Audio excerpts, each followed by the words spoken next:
welcome to Kelly Village TV. I'm your host, Diahann. Today we are at the Caroni Swamp, a wetland of international importance under the Ramsar Convention. Join us today as we show you the beauty and the wonders of the Caroni Swamp. So what brought you out today at the beach? Today, or just brought me to Trinidad? On the whole. What wouldn't? Look at this. It's beautiful. It's paradise. So the kids love to play all day. It's a safe sea.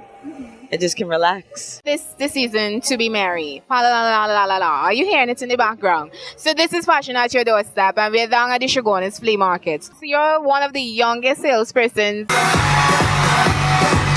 I am a dick. I love to pull Mary Jane. Just look up to the sky. I think it's gonna be alright.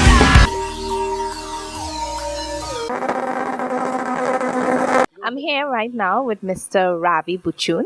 He works with CTV. He's a broadcast engineer, but also a regular visitor to the Caroni Swamp. Hello, Mr. Buchoon. Hi, good morning. Good morning. Mr. Buchoon fishes here regularly, and he does a unique type of fishing, but I'll let him tell you about it. Okay, myself together with some of my friends, we go into the Caroni Swamp where we specialize in catching tilapias with our hands on the low tide. So we look at the newspapers, get the time the tide is going to fall, and we go into the swamp. We set our net across one of the little streams, and we go up a channel, and we start noodling it in the mud. You're going to sink knee height, sometimes all your entire legs submerged in mud, and you've got to pull yourself up, stick your hands between the mangrove in the mud to catch these fishes. Very interesting. This is hand fishing. I'm sure this is not easy, and it's a skill that you have to develop. Yeah. But it's excitement because you don't know what you're going to meet under there. Sometimes there are caves and so on. You know, there were times when these guys would go under the cave, and you got to grab them by the feet and pull them out. You know, and when they're out, they have fish in their hands. You know, and it's like, oh wow, yeah. Have you ever put your hand inside the swamp and pulled out something other than a fish? Crab. Crab. Oh. And that's once you hear someone shout out, ah, it's because just got bitten by a crab. Oh, so besides crab, are there anything that you should be wary of meeting up? Yeah, catfish. There's the fins on the catfish. It's a very strong bone, and it can puncture your hands and so on, and it can be very, very painful. It can be very, very painful. But then again, when we go into the swamp, we walk with a little safety gear and so on, which it's like white oak. You just neutralize it with.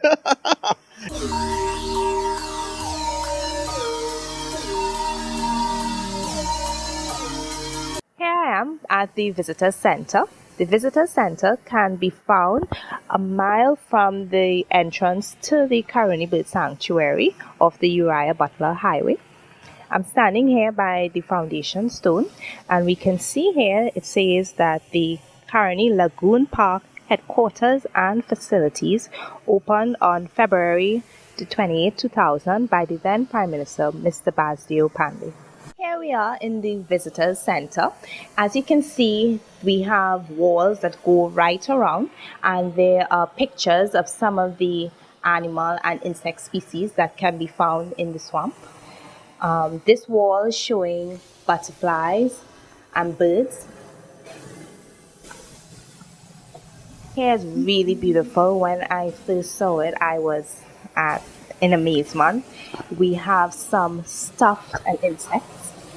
Herons, some stuffed birds. Down here we can see the lap and the porcupine. This is a unique bird that I've never seen before. It's called a boat-bill heron. As you can see, the beak looks like a boat. Right now we're here at another part of the visitor center with Mr. Buchoon. Mr. Buchoon, can you tell us how the tilapia got here at the swamp? Well, I don't have my information may not be precise, but as the information that I have at hand, the tilapia was brought from Ghana into a research center on the Churchill Roosevelt Highway there in Bamboo number 2. And in the 40s, I think it was, there were flooding, and the tilapia, they got out into the swamp. Now they have infested the swamp, and now they are heading east upstream into the Caroni rice area. But just about any river in Trinidad, you will find tilapia, because I mean the eggs, they will travel via caiman, they will travel via frogbacks and so on. You know, birds will pick them up. You know, and just about any part in Trinidad, you will find them.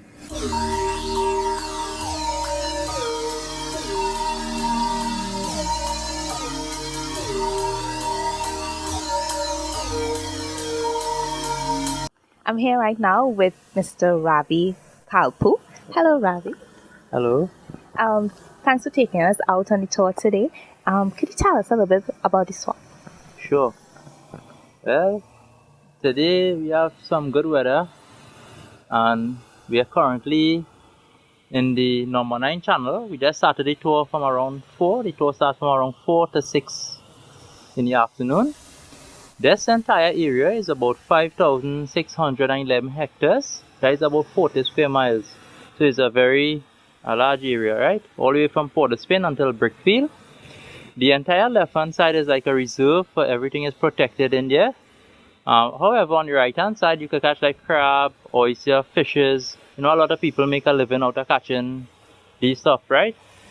Well, this channel here, again, is the number 9 channel. This will take you to the Blue River, which will carry you out into the Gulf of Paria, into the ocean. It is made up of brackish water lagoons, natural and artificial channels, and a lot of mud flats. Well, we are surrounded by greenery today, and there are mangroves. We have different types. This one right here next to us here is the red mangrove. And if you look across on the right there again, the one with all the roots are aerial roots or prop roots, and the plant began developing this from about a year and a half. They are actually soft in the air, but when they come into the water and into the ground, they become strong and hard to help support the plant. You know, inside here is really soft and slushy. Well, the red mangrove could be found like in South America, North America, in the Atlantic and the Pacific, because of the way how they reproduce. And if you look right up there, you'll see some little seeds, like little pencils hanging off, dart-like seeds. And what is so unique about these seeds are actually they are already fertilized, they begin germinating, and there's already a plant on the plant. So when it's ready, it's adapted for sticking directly into the mud, or it can also float around until it reaches mud flat and then begin growing. That's why the red mangrove reach in areas that the others can't. Now next to us here we have the black mangrove, the tall tree, the dark scaly bark, pointed leaves. And if you look closely, you'll see some roots projecting out of the water there. The roots are called pneumatophores that help the plant breathe during the high tide. And then we have the white mangrove next to us here. And if you notice, the white and the green leaves look kind of similar, right? So we have the red, the white, and the black mangrove. However, the majority of the bird sanctuary is made up of the red mangrove. So as we venture further down to explore, you're going to see a lot of red mangrove mostly.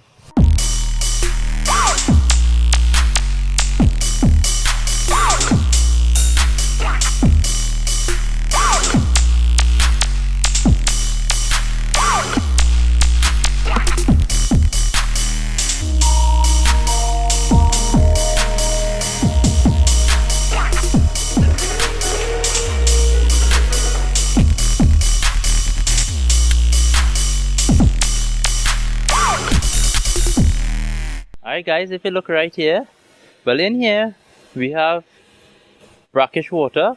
It's a mixture of the salt and fresh water mixing in together. Notice they get a kind of funny smell? Most of the organisms that live in here are adapted for this type of brackish water conditions, like the crab, the oyster, and even the fishes. Well, speaking about fish, we have 24 different types of finfish that live in here, and that will include the grouper, snapper, grandicai, catfish, and so on, right? The grandicai is also called the tapon. And this is where we have here is oyster. And the oyster grow between tide levels, right? So it's actually low tide now. So all the oyster are exposed. So if you're an oyster man, you come during low tide and you can select what the big ones, right? And I remember I told you that you can catch them on the right hand side. Right. So this is how they look here, right? And we make a nice little sauce with shadow benny, garlic, pepper, and so on, right? Maybe next time we will have some of that. Like power tits.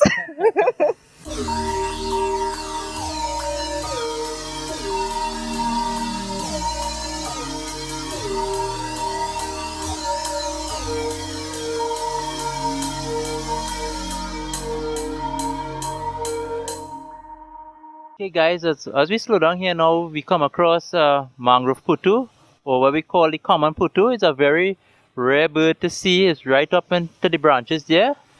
It's a nocturnal bird, so it sleeps during the day and feed in the night. It feeds on insects and so on, right? It resides in the Caroni Bird Sanctuary, but it's a little difficult to find them, right? There's a few around. You need to have the eyes to see them, right? As we here, you've seen a lot of roots, and these roots have a lot of importance. They trap all the garbage coming from the Caroni River, the Waima River, so they act as a filter. They also traps the silt, which is the fine dust particles. As we saw earlier, you noticed there was a lot of oyster, fishes, and so on. Well, we had plenty uses for these mangrove. Long ago, they used to fuel fire, like fireside. You guys know the fireside, right? Yeah, camping. If you were to peel off the bark of the mangrove and you boil them, they get a red stain with a dye leather. They used to use them like for building house, like for posts. When you cut them in good moon, they are very strong. But now the mangroves are more protected, so you didn't supposed to cut them at all, right? Okay, if you look right on the side here, we now come across the climbing crab or the mangrove tree crab, right? And this is how it looks here. We have one here. And this is about the size that they get, so we don't make crab and dumpling with this type. However, when they say crab running, is a term where they use for the mating time for the crabs. There is where you will get the big blue ones and the hairy ones that you get in the market. They will be running all over. And it's during July, August, and September after the full moon or new moon, right? So this guy, we're going to let him go here now back onto the branches, right?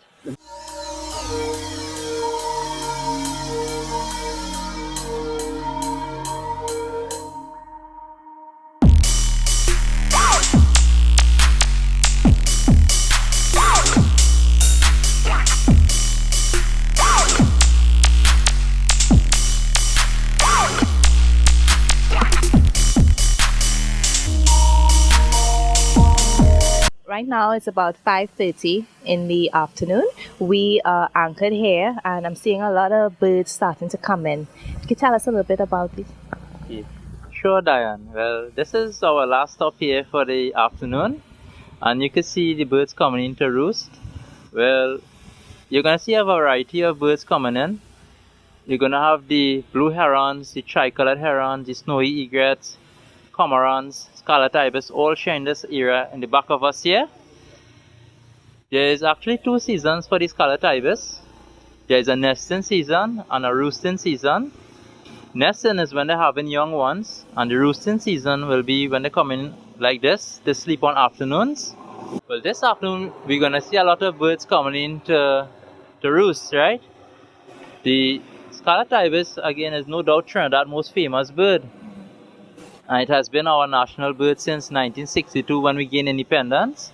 And since then it has been our protected bird. Long ago people used to hunt these birds both for meat and for their feathers to make costumes for carnival. You know, carnival is huge in Trinidad and Tobago, but now they are protected. The nesting time is between April to October. During this time, the birds build their nest with approximately 40 pieces of twigs, and the nest is tied with bird litter. They have 3, rarely 4 eggs. The eggs are about the size of a ping pong ball. They are grey in color with small brown spots, and they take between 23 to 26 days to incubate.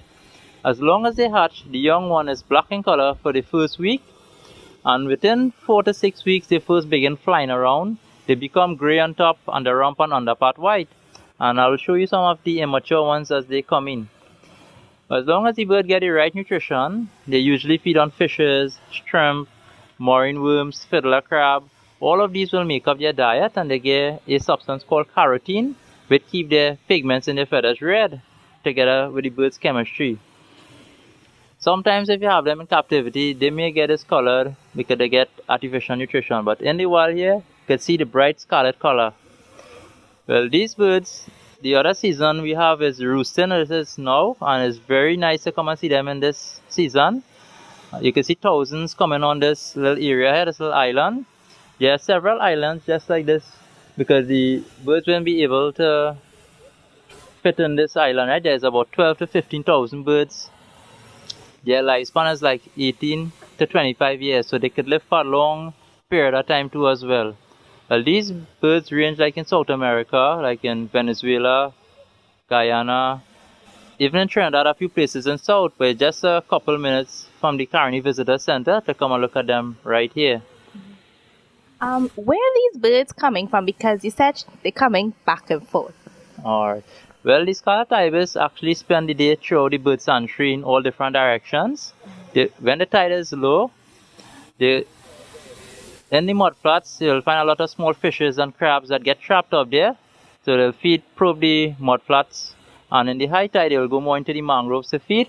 And in the afternoon, they will come in here to roost. They usually come in the last half hour before it gets dark. As you can see, the timing now is a lot of hundreds coming in there. And as soon as they can see in the morning, they will go back to feed. Together here, you will see the scarlet ibis. You'll see the snowy egrets, tricolored herons, blue herons. And most of the birds are going to the inner part of the tree, compared to the scarlet ibis is staying more to the outer part of the tree. The reason being is that they are going in for camouflage. They could easily be seen at night compared to the red ones might blend in a little bit with the darkness. And he was asking why do they choose an area like this? Oh, look at that flock of birds coming there. And it's actually a safe area. It's a little island surrounded by water. And it's very shallow, so if anyone were to come around, it'll actually be able to fly away. And then, by nature, they tend to stick together, right? Birds of a feather. And Mr. Kalpoo, you said that they were once hunted for their bright feathers, for carnival costumes, and for food and whatnot. As a warden, what is the fine for if you're caught with one of these birds? Well, it will vary. It depends on like how much you catch, if it's a first offense and so on. But just a few weeks ago, the warden did a great job. I think they caught some people along in Felicity side with the birds. I think they were charged like about I think 18,000 something. Right now we have a program, the honorary program. Game wardens, there are a lot of wardens now, and the birds are more protected. So you don't see a lot of hunting going on now. Right now we're heading back to the visitor center, and our tour guide, Mr. Ravi Kalpoo, he's going at a speed which is wonderful too. You know, the breeze blowing in the air, and if we look back, we can see the beautiful trail that the boat is leaving. Really, really beautiful. And all around you can see the calm water. Before we touch it, you can see how calm the water is. A really solid, sort of dark green, brown color. Right here, all the water is actually brackish water here, because what Mr. Kalpoo was explaining to us is that we get salt water coming from the Gulf of Paria and fresh water running off from the northern and the central ranges. So it's a mixture of these two waters, brackish water.